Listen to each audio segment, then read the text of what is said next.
The roadside diner sat quietly under the fading orange glow of the evening sun, a small speck on the endless stretch of Highway 17.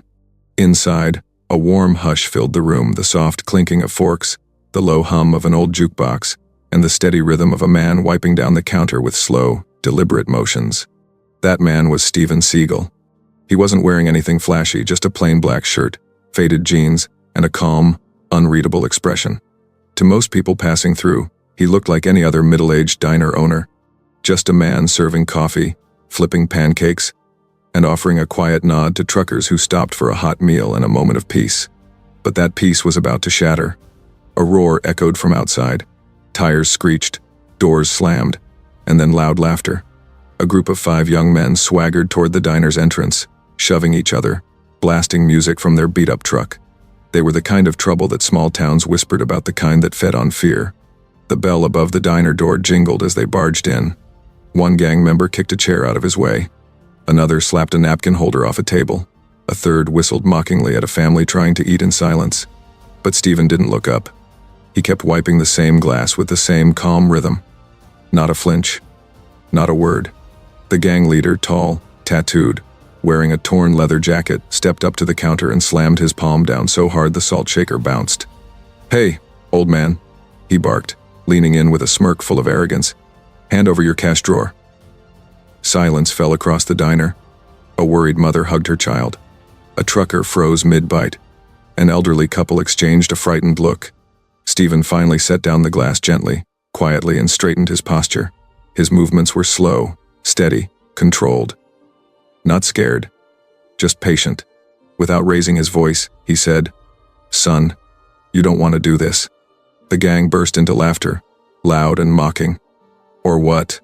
the leader sneered. "You gonna write a complaint letter?"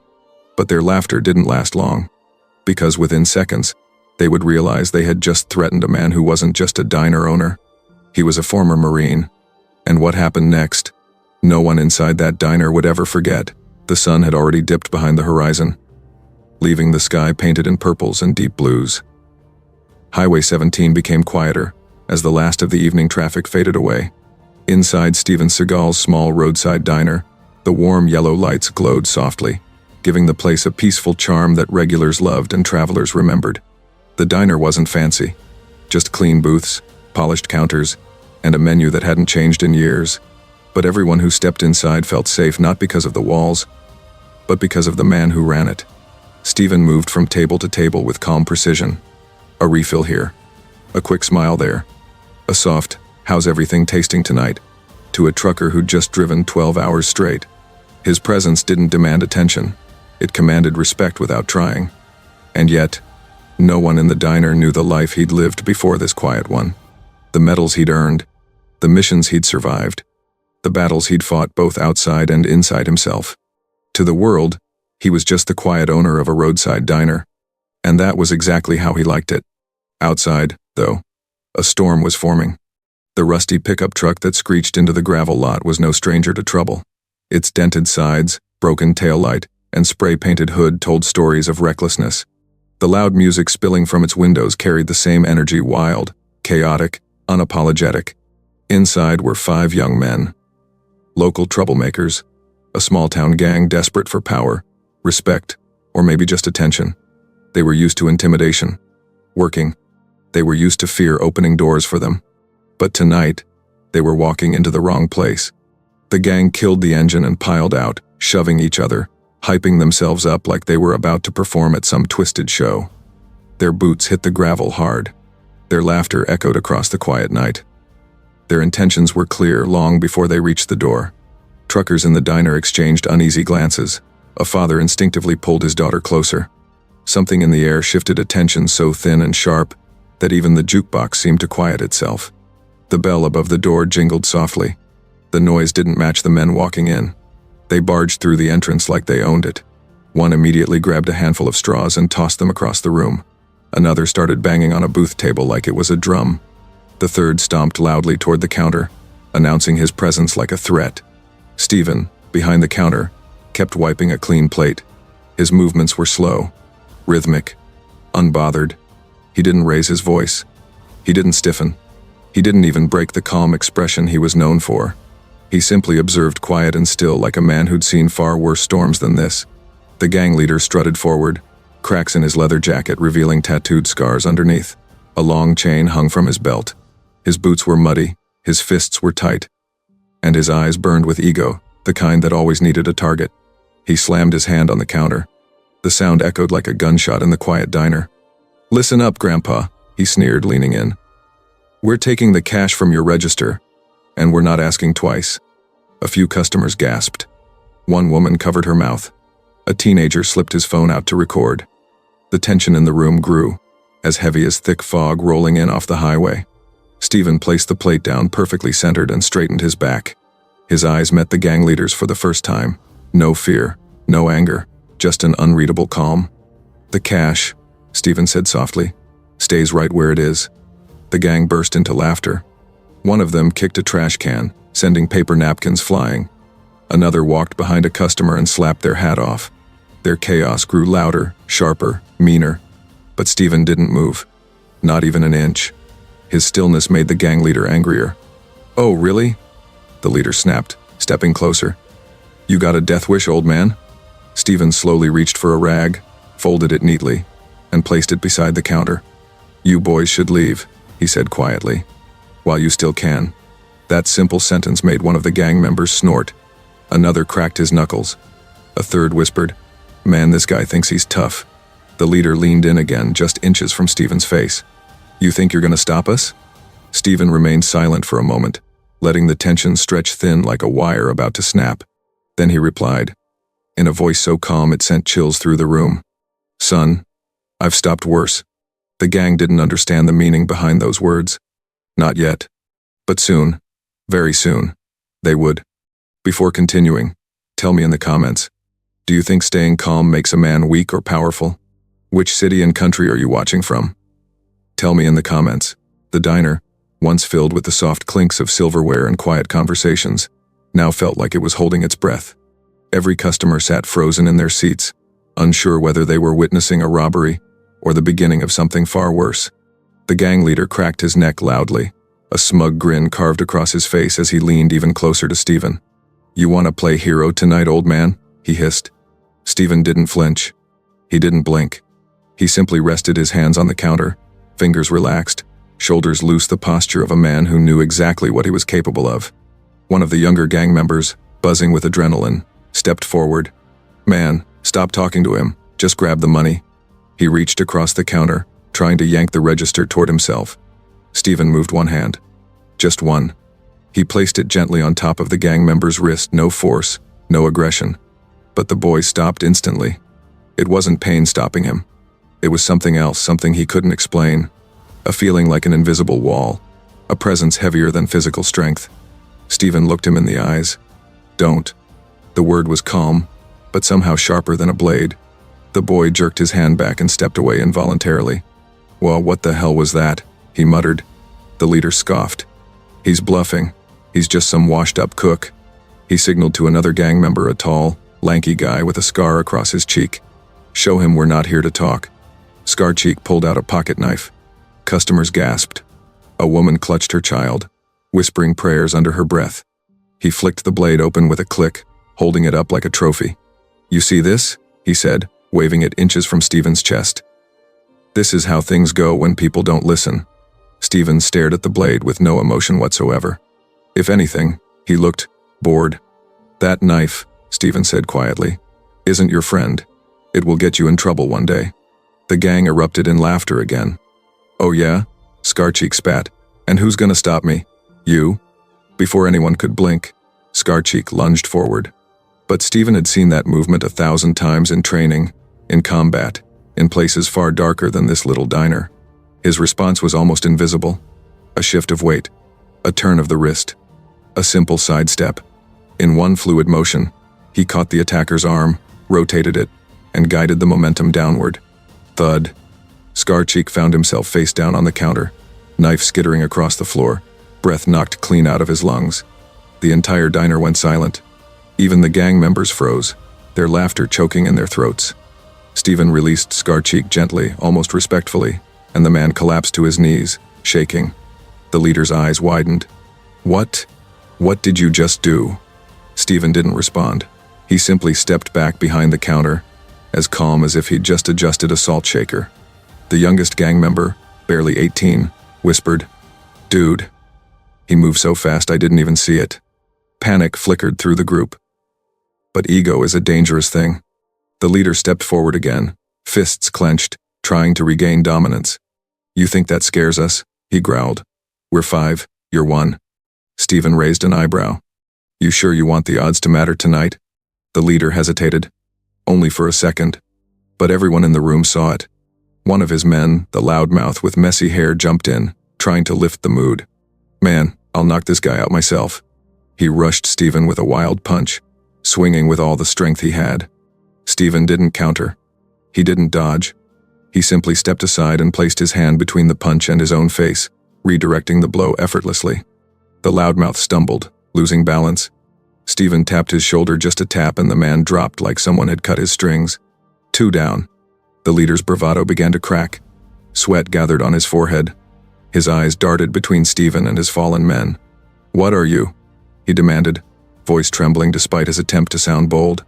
A trucker in the corner, who had been silent the whole evening, finally spoke. His voice was low, rough, seasoned by miles of asphalt and nights on the road. "He's not just some diner guy," the trucker whispered. "That man's a former Marine. Went through things you kids can't even imagine." The gang members' faces drained of color. The youngest of them stepped back. "Wait, Marine? Like, Marine?" Another whispered, "Dude, we messed up." The leader swallowed hard, but ego again pushed him forward. "I don't care who you said to be. This is our territory." Stephen's eyes narrowed slightly. "Respect isn't territory," he said calmly. "It's behavior." Before the leader could respond, headlights flashed across the windows. Bright, sharp, authoritative. A car screeched to a stop. Doors slammed. Boots hit the gravel. And the tension in the diner twisted into something new. Fear not of Stephen, but of what was coming next. The headlights outside washed the diner windows in harsh white light, stretching the gang's shadows across the floor like tall, trembling ghosts. For a moment, the room fell into complete silence, not the calm silence from earlier, but the kind that squeezes your chest and makes every heartbeat feel too loud. Scarcheek groaned on the floor, clutching his shoulder. The loudmouth still hadn't gotten up. 2 others stood frozen, unsure whether to run or reach for the knife that now lay under a booth. The leader, tattooed, angry, breath unsteady, took 1 step back from the counter. Just 1. But everyone saw it. He wasn't attacking anymore. He was calculating, trying to decide whether pride was worth a broken body. Stephen didn't look at him. Instead, he knelt and picked up the fallen knife, wiping the blade clean with a napkin before folding it shut. The gesture wasn't threatening. It was almost tidy, like he was cleaning up a small mess. The leader watched, throat tightening. "Why are you so calm?" he muttered. Stephen placed the knife on the counter and said, "Because you boys don't scare me. Chaos doesn't scare me. I've seen worse storms than the ones you bring." The youngest gang member, barely old enough to shave, stumbled backward, whispering under his breath, "Bro, I told y'all we shouldn't have come here." A mother at a corner booth held her child tight, whispering, "It's okay, he's got it under control." Even she wasn't sure who she meant by he, Stephen, or the situation itself. A pair of truckers exchanged glances. One of them leaned toward the other and whispered, "I've heard stories about him. Didn't think they were real." The leader snapped at his crew, trying to regain control. "Get up, we're not done," I said. "Get up." But no one moved. One man lifted his head off the ground and groaned. "Man, I felt like I got hit by a truck." Scarcheek spoke through clenched teeth. "He didn't even hit you, idiot. He just touched you." Their voices shook. Their confidence cracked. The whole diner could feel the shift, like predators suddenly realizing they were prey. Stephen walked from behind the counter, wiping his hands with a towel. His steps were slow, deliberate, almost gentle. There was no anger in his walk, only disappointment. He stopped in front of the leader, who instinctively stepped back again. "I warned you," Stephen said. "I asked you to leave peacefully." The leader's voice cracked. You're nobody, man. You think you're some kind of hero?" A low laugh came from a booth near the jukebox. An old man, thin, wrinkled, wearing a veteran's cap, stood up with effort. He leaned on his cane and stared directly at the gang leader. "He's not a hero. the old man said. He's a former Marine, one of the good ones. The kind you don't want to provoke, the kind who doesn't brag about what he's done. Because he doesn't have to. The gang stiffened. Stephen said nothing, but his silence confirmed everything. The leader's jaw tightened. No way, he said, though the quiver in his voice betrayed the lie. If he was a Marine, why's he flipping burgers in some cheap diner? Another customer answered before Stephen could. A middle-aged trucker leaned forward, resting his elbows on the table. You don't get it, kid. Men like him don't need to prove anything. Some people retire from war to find peace, and you idiots brought war right to his door. The gang exchanged terrified glances. One whispered, I ain't fighting a Marine. Nope, I'm out. He backed toward the exit until he hit a chair. Stephen watched him without emotion. No one needs to get hurt, he said quietly. Walk out now, all of you, before things go further. But the leader wasn't ready to let go. His pride wouldn't let him. His face twisted, and he pointed a shaking finger at Stephen. This ain't over. I run this town. You hear me? We run this place. Stephen stepped forward just one step and the leader instantly shut his mouth. Then Stephen said something that hit the gang harder than any punch could. You don't run anything. People fear you because you give them no choice. True respect isn't forced. It's earned. The leader swallowed hard, staring at the floor. Just then, the headlights outside flickered again. This time, voices followed. Sheriff's Department. Anyone inside, stay where you are. The gang froze. Customers exhaled in relief. Stephen simply sighed, almost disappointed that this night had to end this way. Boots approached the door. Doors slammed. Radios crackled. Shadows moved past the windows. The gang leader whispered, Oh no, no, no, no, we're screwed. For the first time that evening, Stephen cracked a faint smile. Now you boys really should have listened. The diner door swung open, and everything was about to change. The diner door flew open with a loud bang, and the tension inside the room snapped like an overstretched wire. Cold night air rushed in, carrying the sound of police radios and the heavy footsteps of authority. Sheriff Daniels stepped inside first. He was a tall man in his late 50s, silver at the temples, a deep frown etched permanently between his brows. Two deputies followed close behind him, young, sharp-eyed, hands hovering near their holsters. Their uniforms were dusty from the gravel outside, and the beam of flashlights cut through the dim diner lighting. The sheriff scanned the room once, and instantly understood everything. Stephen stood calm and steady. The gang looked like they'd been run over by a storm. Two were on the floor. One leaned against a booth, trembling. The leader looked pale, sweaty, and furious, but mostly terrified. The sheriff shook his head slowly. Of all the diners in the county, he muttered, you boys had to pick this one. The leader pointed frantically at Stephen. Sheriff, he attacked us. He assaulted us for no reason. Deputy Harris raised an eyebrow. Is that so? He asked, looking at the scattered chairs, broken napkin holder, and fallen customers. One of the truckers stood up angrily. That's a lie. They came in here causing hell. They tried to rob the place. A mother spoke next, voice trembling but firm. They threatened all of us. They had a knife. The sheriff turned slowly toward the gang leader. Is that true? He asked. The leader's lips trembled. I don't know what they're talking about. Scar-cheek groaned from the floor. He's lying. We messed up. I told him not to do it. The leader shot him a glare. Shut up, man. But it was too late. The sheriff's expression hardened. I told you boys weeks ago. One more incident, and I'd make sure all of you spent some time cooling off in a cell. Deputy Harris nodded toward Stephen. What we need to know is, did you start anything, Seagal?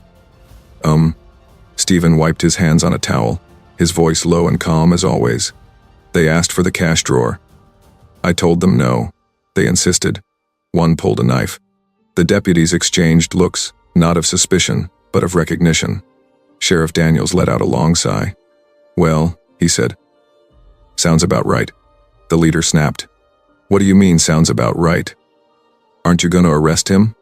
The sheriff stared at him for a long moment, then laughed not loudly, but with the kind of sound that carried disbelief. You must be new around here, Sheriff Daniels said. Son, that man has saved more lives than you've ruined. The leader blinked, confused. What are you talking about? Deputy Harris stepped forward. Steven Seagal isn't just some diner owner. He gestured toward Stephen with respect, the kind of respect that didn't need an explanation. He's a former Marine. One of the best tactical instructors we ever had. Half our department trained under him. The gang froze. The leader's jaw dropped. You're lying.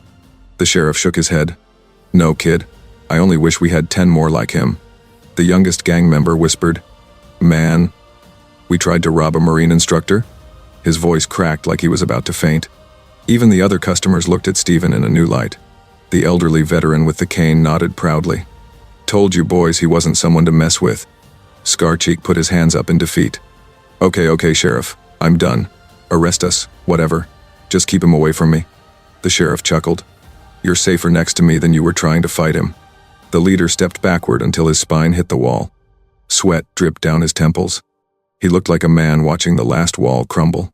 This is a misunderstanding, he stammered. We didn't know who he was. Stephen folded his towel neatly. That's the problem, he said softly. You treat people based on who you think they are, not on who they actually are. The sheriff gave Stephen a respectful nod. Stephen, you did what you had to. As always. Deputy Harris walked toward the gang. Hands behind your backs. All of you. The leader snapped. What? You're listening to him? We didn't even hurt anyone. The sheriff raised an eyebrow. You came into this diner with a weapon. You threatened a family. You attempted armed robbery. You assaulted customers. Scarcheek pointed at Stephen, shaking. He just looked at me and my arm went numb. The sheriff smirked. That's called training, son. One by one, the deputies cuffed the gang members. They didn't resist, they were too scared to. As they were being escorted outside, the leader twisted back to Stephen. This isn't fair. You embarrassed us.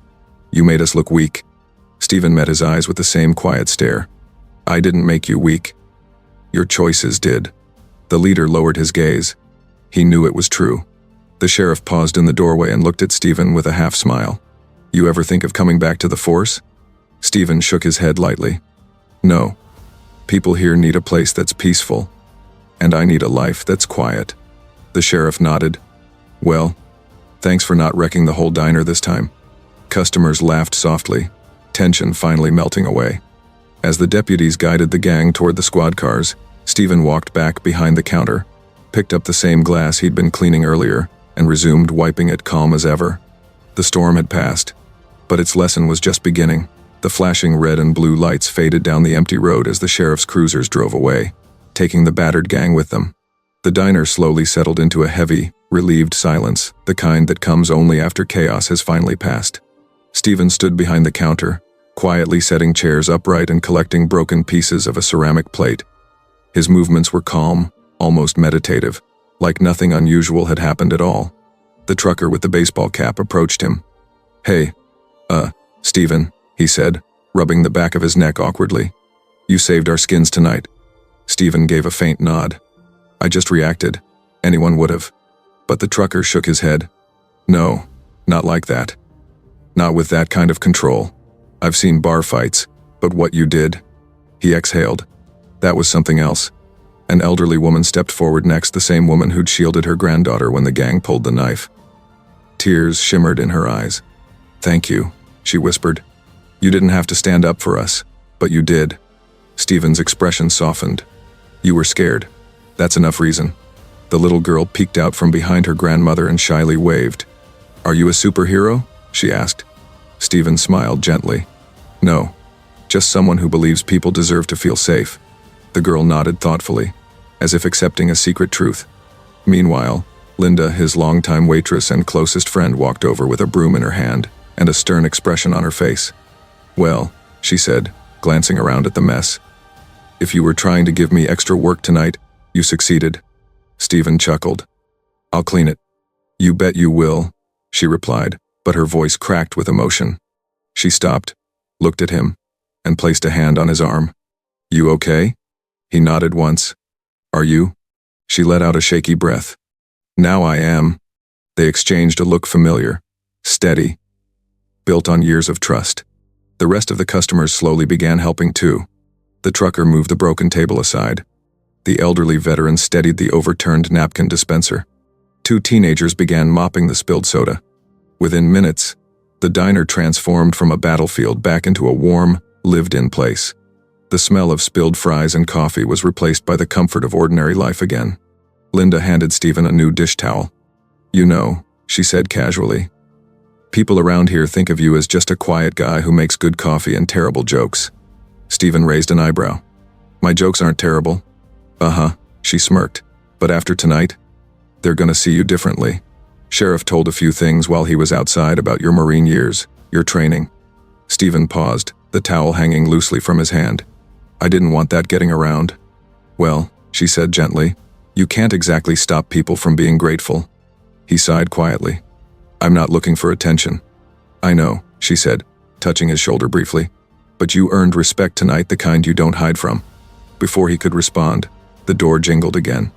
Only this time, it wasn't trouble. It was Sheriff Daniels, stepping back inside with a thoughtful expression. "Forgot to tell you something," he said. Everyone in the diner turned. The sheriff approached Stephen and crossed his arms. "Those boys," he said, gesturing toward the road. "They told me something interesting while being loaded into the car." Stephen cleaned his hands on the towel. "What did they say?" "That you didn't hit them the way they claim." The sheriff smirked. "Said it felt like their own bodies were fighting against them. Said you disarmed them before they even blinked." Stephen said nothing. Linda smirked.